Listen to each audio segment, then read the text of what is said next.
구독, 알림 설정까지 부탁드립니다. 오늘도 우리 사는 이야기 찾아주셔서 감사합니다. 사연자분이 보내주신 이야기 시작해볼게요. 드디어 결혼 준비를 끝내고 결혼식이 다가왔어요. 설레는 마음에 잠도 못 자고 비몽한 상태로 눈이 풀려 있지만 결혼식 메이크업 덕분에 저의 모습은 생기 있는 모습으로 바뀌게 되었습니다. 결혼식장에 들어가는 순간 가슴이 먹먹해지며 이 순간 내 옆에 아빠가 있었으면 얼마나 좋았을까를 생각하며 참고 있던 눈물이 터져나올 뻔했지만 저의 표정을 본 남편은 절 사랑스럽게 봐주면서 결혼식을, 일생에 한 번뿐인 결혼식을 사랑하는 나의 반쪽 남편과 행복하게 마무리를 지었습니다. 결혼식을 끝내고 신혼여행을 제주도로 떠났습니다. 푸른 넓은 바다가 반겨주는 나의 신혼여행. 여기서 행복한 일들로만 가득 찬 시간들이 될 거라고 생각했죠.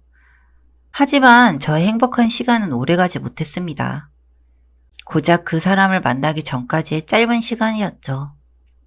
택시를 타고 예약된 호텔로 들어가던 중 긴 생머리 아가씨가 찾아왔습니다. 피부는 하얗고 귀엽게 생긴 여자분이어서 대학생이라고 믿어도 될 만큼 동안이었죠. 남편에게 오빠라고 손을 들며 다가오는데 저는 그 순간 남편이 긴장한 표정을 보고야 말았습니다. 오빠라고 하면 저 여잔 누구지? 직장 동료인가? 남편의 옛 연인인가? 아는 동생일까? 그 순간 수만 가지 생각을 하고 있던 저는 남편의 표정이 심상치 않다는 걸 느낀 순간 이곳을 벗어나고 싶었습니다. 하지만 신혼여행으로 온 곳에서 분위기를 깨고 싶지 않았던 저는 다가오는 여자를 웃으며 반기며 인사를 건네고 남편도 그 여자에게 얼버무린 말을 하며 그 자리를 벗어났죠. 호텔방으로 들어온 저는 그 여자가 누구인지 어디서 만난 사람인지 남편에게 물었지만 그냥 회사 직장 동료라고 하면서 자리를 피하고 화장실로 씻으러 가길래 저는 순간 남편의 휴대폰이 보여서 휴대폰 안의 내용을 보았습니다. 남편의 직장 동료이기도 한 여자 사진이 사진 갤러리에 보여서 그 갤러리를 보던 중 남편과 다른 또 한 남자 그리고 그 여자가 다정하게 웃으면서 사진을 찍은 걸 발견하고 말았습니다. 휴대폰을 들고 있던 저는 손이 떨리고 온몸이 바들바들 떨리면서 이 순간이 거짓말이길 바랬고 예전에 만난 사람이겠지 생각하면서 남편을 믿고 싶은 마음이 들었어요.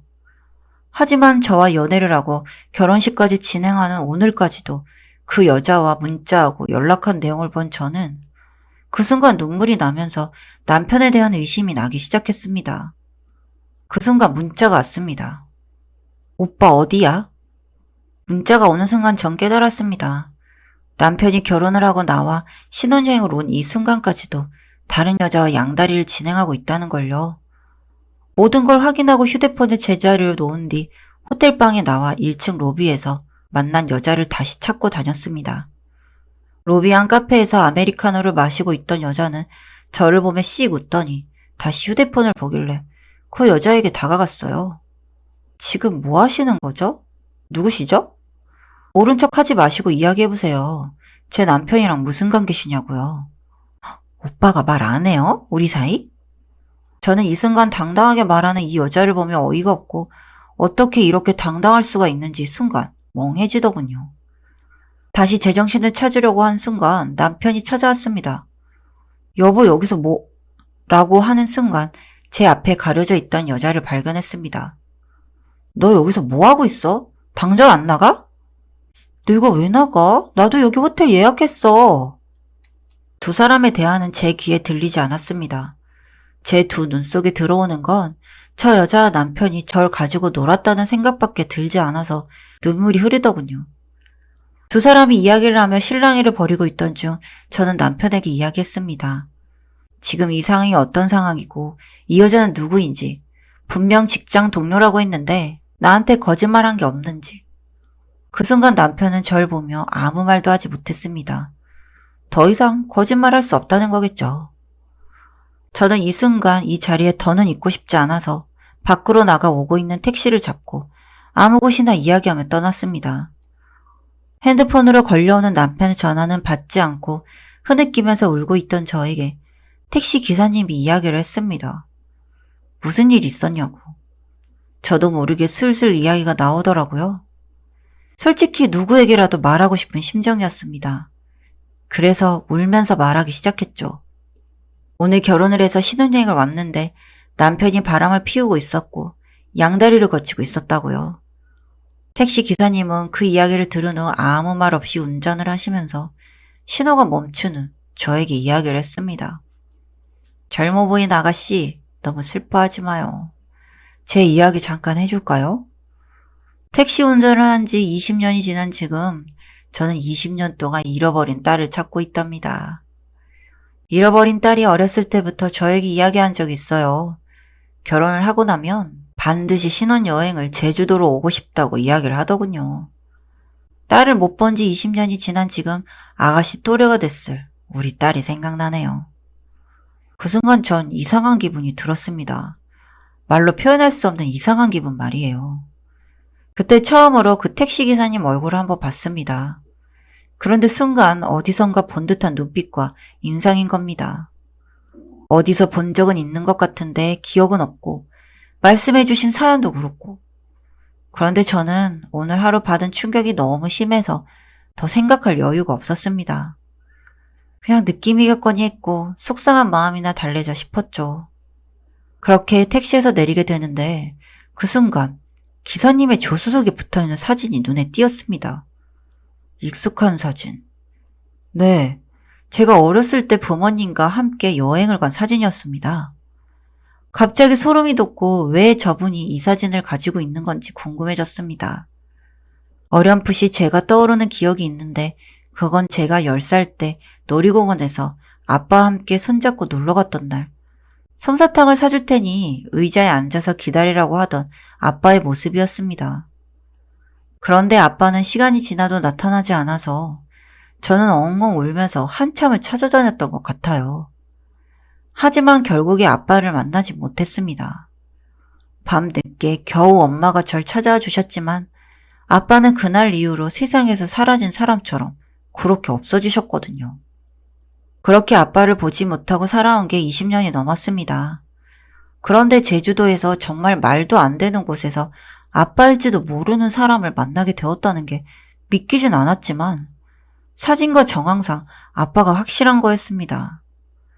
저는 잠시 멈췄던 눈물이 다시 터지고 말았습니다. 택시 기사님은 갑자기 엉엉 울기 시작하는 제 모습을 보며 당황해 하시며 무슨 일이냐 물었습니다.